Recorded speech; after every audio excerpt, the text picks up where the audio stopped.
a definition of intention. Getting clear on what you want. That's it. So now, sounds really easy, like to get clear on what you want. The problem is that when the analytical mind gets overdriven by the hormones of stress, we start thinking, I want this, but then I need it on this condition, so it can't affect this person, and I don't want to lose that. And if this occurs, then this is going to occur for this, and this is... That's not intention. That's trying to control everything in your life. Confusion sounds like. Well, what you're trying to do is say, I want this specific thing, but I'm not willing to lose any of these things or affect any of these people. It's got to land right here. The universe doesn't work like that. Intention is, you may say, I want a healing. I want a new job. I want a new relationship. Now, the moment you ask the question, the what-if question, what would it be like to be in love? What would it be like to have a new job? What would it be like to be in a new relationship, to do whatever, to be healed? The moment you ask that question, the part of your brain called the frontal lobe, which is the crowning achievement of the human being, 40% of your brain is the frontal lobe. It's the workshop. It's the creative center. The frontal lobe has connections to all other parts of your brain. The moment you ask an open-ended question, you speculate a possibility. The creative center turns on and it looks out over the landscape of the entire brain and begins to call up different networks of neurons that are stored in your brain based on something you've learned intellectually, knowledge, or something you've experienced in your life. Like, well, I know what it is to be in love, or I know what it is to have a good job, or I read a book about it. And it begins to call up these different networks of neurons, and then it seamlessly pieces them together to create a new idea, a new vision. And when you put all those networks together and they fire in tandem, you'll get a clear picture in your mind. And that clear picture is called intention. Now, the more you have conditions, or the more you have specifics about that job, like, for example, I want to make this amount of money more a year, I want to have health benefits, I want to have 3 weeks vacation, I want to travel, I want to work with great and unlimited creative people.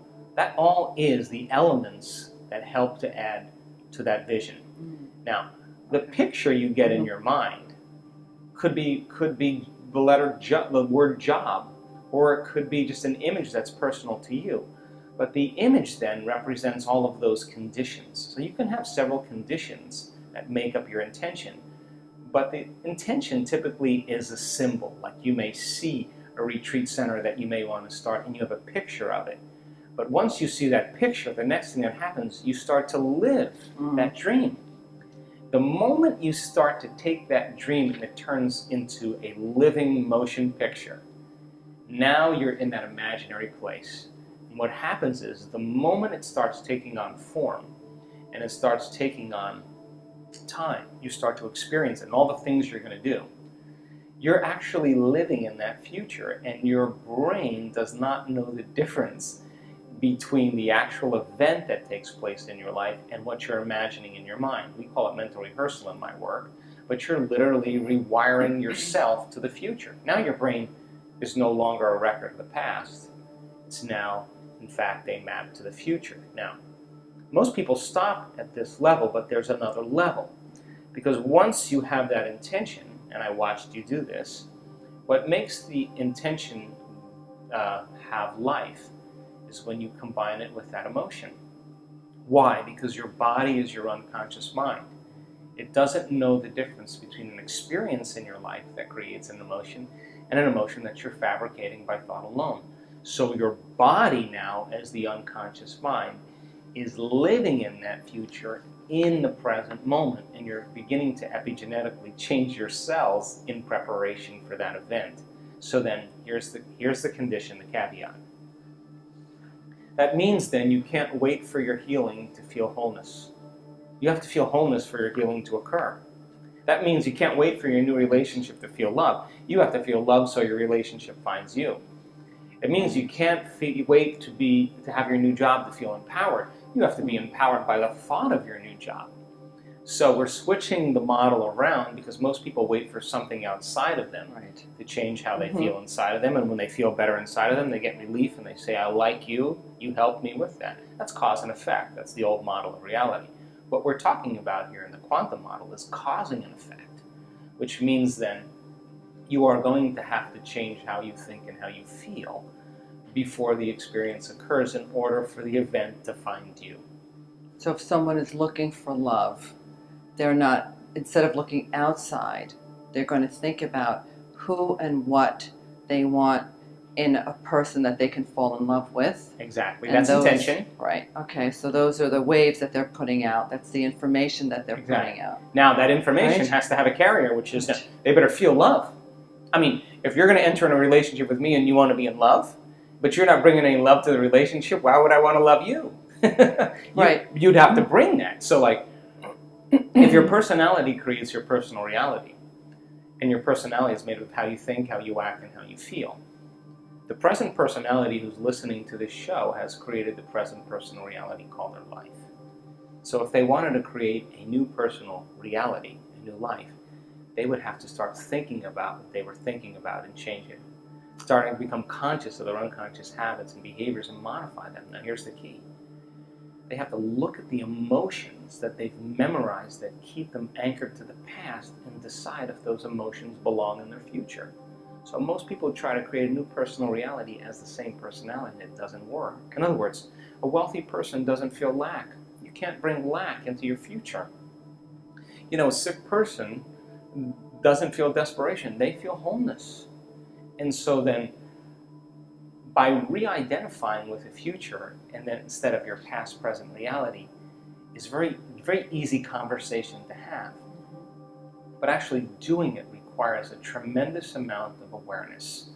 And that awareness means then that you have to stay conscious and pay attention to who you're being all the time. And you can't let any thought slip by your awareness that's going to cause you to return back to the old self. You can't begin to react emotionally to people and things in your life that cause you to feel like the old self. You can't talk and complain and blame and make excuses or go back to old habits and expect your future to show up. You have to maintain that state for a period of time so that your body catches up, because the body and brain live in the past. So it takes a certain amount of repetition, and a certain amount of consciousness, a certain amount of will to finally arrive there. And I'm happy to say that it's possible. Joe, what tips can you give some of our viewers that can't seem to get out of their own way? They can't seem to admit or surrender to the process. Well, number one, learn. Fill your brain with knowledge. Turn the TV off. Sit down and read a book or watch a video that's going to inspire you.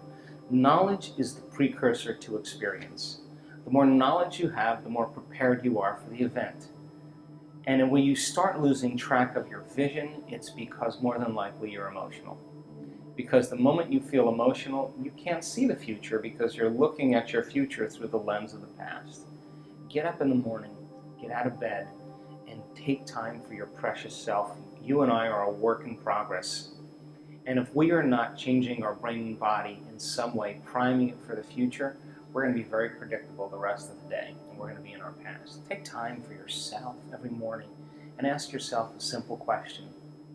One day, one lifetime, what is the greatest expression of myself I can be today? How would a great person think? How would they act? How would they feel? Can I teach my body emotionally how that future person is going to feel now? And make the deal with yourself that you're not going to get up from your meditation until you feel differently. If you do, get up and maintain that modified state of mind and body your entire day, independent of any person, anything, or experience in your life, independent of any emotional addiction or habit in your body, and independent of time. And if you can, get ready, because something unusual is going to happen in your life. That's the law. And so when synchronicities and serendipities and coincidences begin to happen in your life, unexpected events like balloons showing up in windows to remind you that the divine is present, that's an indicator that you are literally now in a dance in this world between your free-willed consciousness and this consciousness that's controlling all of this. And when your consciousness every day merges with that consciousness, why not be bold enough to say to the Creator, hey, Creator, I took time out of my busy day to emulate you. I'm the son and daughter of God. I am emulating you as a creator. But here's the deal. I need a sign from you to let me know that you're real. But don't bring it in a way that I can expect, because if it comes in a way that I expect, it's nothing new. Rock my world. Drop a little crumb from the table and let me know that you're present so that I'm inspired to keep creating. Let's see a red balloon fly by the window. That's exactly what I said, yeah. That's the point. So then, when that starts happening to you on a regular basis, you're less prone to judge your coworker. You're less prone to get upset in traffic. You'll be the person going, because and when the mystical starts downloading data into your brain and you start having really profound experiences, there's only one thing you want to do, and that is to give. You cannot not give in that place. And you can never return back to business as usual, ever again. And so, is it worth the effort? I think so. I think so too. Definitely do. That's why I'm here. So the past couple of years, you've been researching the effects of meditation on participants in the workshops using the brain mapping. Can you explain to our audience what the brain mapping, the results of the brain mapping have done? What have they produced? Well, the only reason that we started measuring our students is because we were seeing phenomenological changes happening right during our events. People healing themselves of different diseases and conditions in real time. Now, when you're seeing changes happening like that, where someone in a wheelchair with MS stands up and walks across the room who hasn't walked in 10 years, what is causing those effects? In other words, genes are like Christmas tree lights. They're turning on and off all the time. And when they upregulate, they make healthier proteins. Proteins are responsible for the structure and function of your body. When they downregulate, they turn off and they make cheaper proteins, right? So in effect, that person with MS upregulated genes for health and regeneration, and downregulated genes for disease and inflammation. Happened in real time. So if you're seeing that in real time, then it means that we have to start measuring. So we brought a team of scientists and researchers from all over the world. And we've done 7 events, as I said. We've done over 2,500 brain scans on our students. And why are we doing quantitative studies on the brain with a team of neuroscientists and technicians?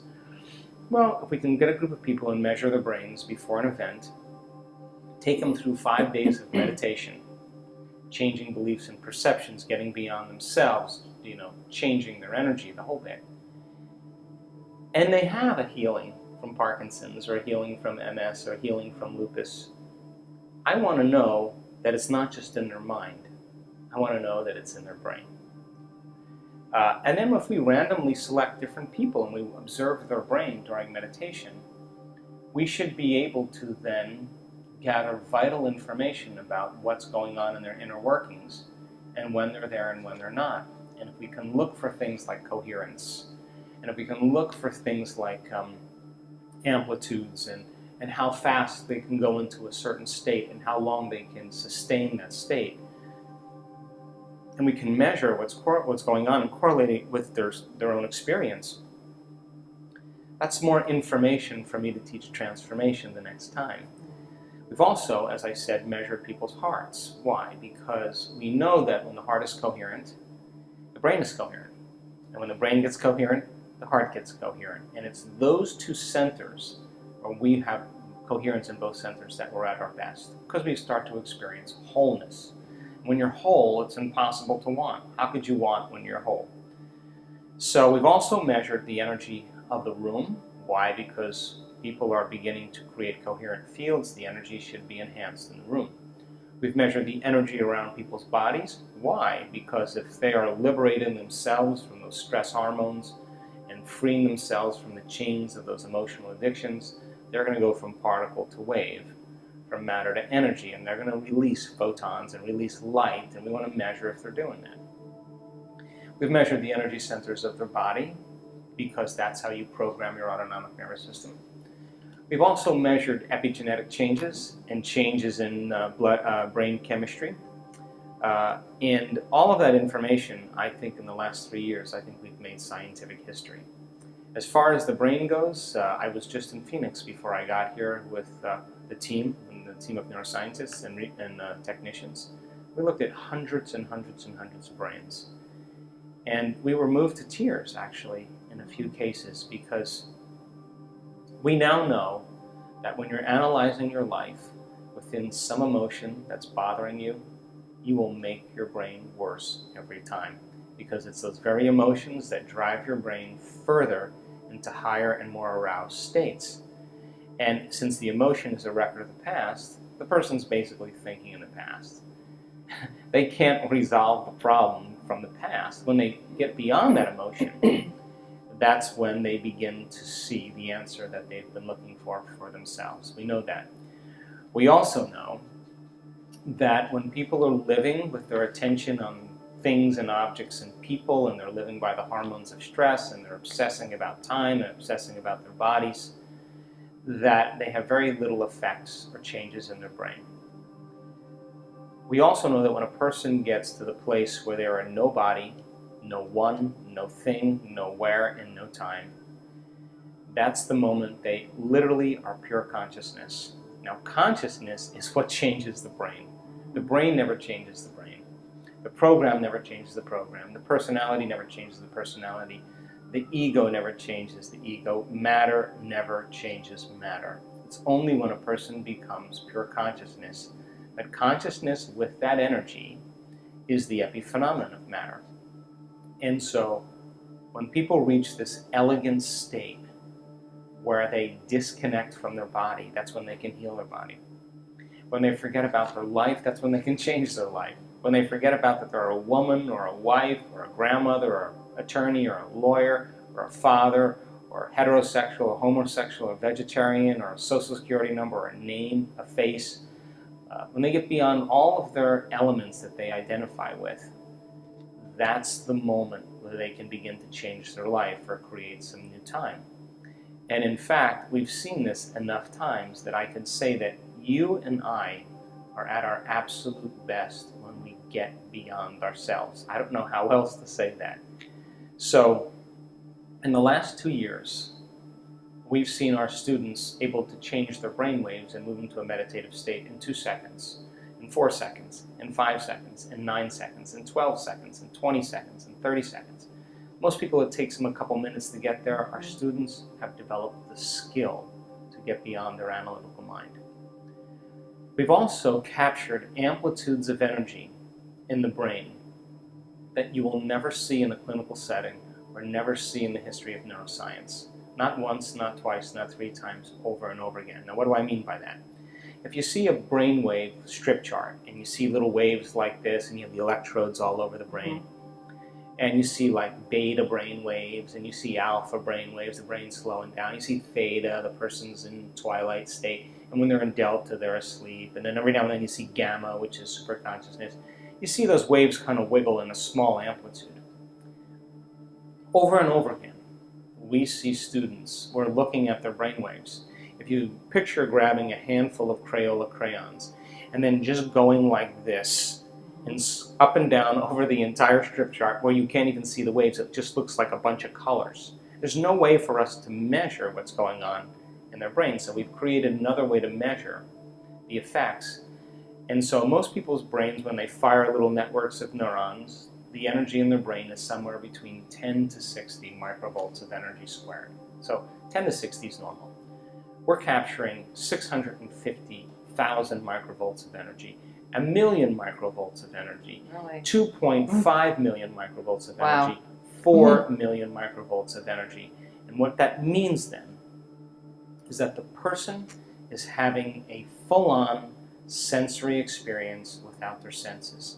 Whatever's happening between their ears is more real than anything that's ever happened in their entire life. Wow. So if they were traumatized and abused and beaten, and the intensity and the energy of that event branded them neurologically and emotionally, and they can't get beyond it, when they're having that inner experience, and it is a complete mystical experience, and the amplitudes are that high, the energy from that experience inwardly is greater than any past trauma, and that's the moment experience rewrites the circuitry in the brain, rewiring themselves in 1 second, and then sending a new emotional signal to their body, and that is the moment the gene gets regulated, and it's like the past is literally washed away out of the body.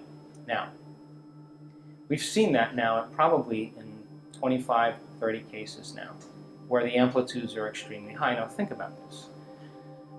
What would happen right now if you and I had our senses increased by 25%? If I could see 25% better or more acutely, and so could you could hear 25% better, you could smell, you could feel, and you could taste 25% better, you would have to say that if your senses were heightened to that degree, so would your awareness. So when a person's having a full-on sensory experience without their senses, what's really happening is their inner world now is becoming more real than their outer world. And as their senses are heightened and everything's more lucid and more enriched, that experience is real to them.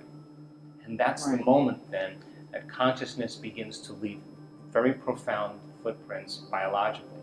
So we're seeing this over and over again. And now we're correlating the person's story, what just happened to you, with what's happening in their brain. Their subjective experience is being validated objectively. And the stories will move you to tears. And that person can't make their brain do that. It's happening to them. So the moment they're no longer a woman or a man, the moment they're no longer their body, the moment they're no longer an identity, the moment no longer connected to things or objects or places or time, that's the moment they're pure consciousness. Now, when that consciousness can surrender to the infinite consciousness of all that is, you've just taken your attention off the particle, off of matter, and you put it on possibility. When the brain and the nervous system captures a new stream of consciousness, that consciousness from that field is very self-organizing, and it has a very profound energy, a highly, highly profound energy. And that's the moment the person literally is now processing a quantum phenomenon in their brain. And so we've made scientific history in doing this because we can't find measurements anywhere. And we've invited neuroscientists to come and study our work. And while the person's having the experience, the neuroscientists are saying, oh, she's having a seizure. And I say to them, does she look like she's having a seizure? She's sitting there statuesque. And at the same time, she's wearing an HRV monitor. And if she was having a seizure, that heart would be going crazy. And her heart, for the entire hour, is in complete love, in complete coherence. She is enjoying, she doesn't want the moment to end. She wants it to last forever. She's caught up in a realm beyond space and time. And so we're doing a lot of great things. Yes, you are. So now what happens to her after? I mean, does she need to continue when she comes out of her meditative state? Her life has changed. I mean, we know that. There's no way you can go back, just as you said. And what happens then? Does she continue to embrace the meditations? Does she go further? Does she want more? Well, just think about this. Let's just demystify it. Let's just say we're talking about tennis or snowboarding. And you have a really great moment where you connect, and now you know how to backhand, or you now know how to carve on a snowboard. You're going to enjoy the experience, yeah? So, very, very interesting phenomenological changes have taken place. I've actually flown somebody to my house to talk to him one-on-one after this experience of 2.5 million microvolts of energy in his brain. And sometimes for 17 minutes. In the last event that we did in Germany, the amplitudes of energy were so high in this person's brain that in the next sentence, the next moment, the amplitudes were so high that in the next moment, there was no brainwave reading at all. Flatlined. Really? And we thought, is he dead?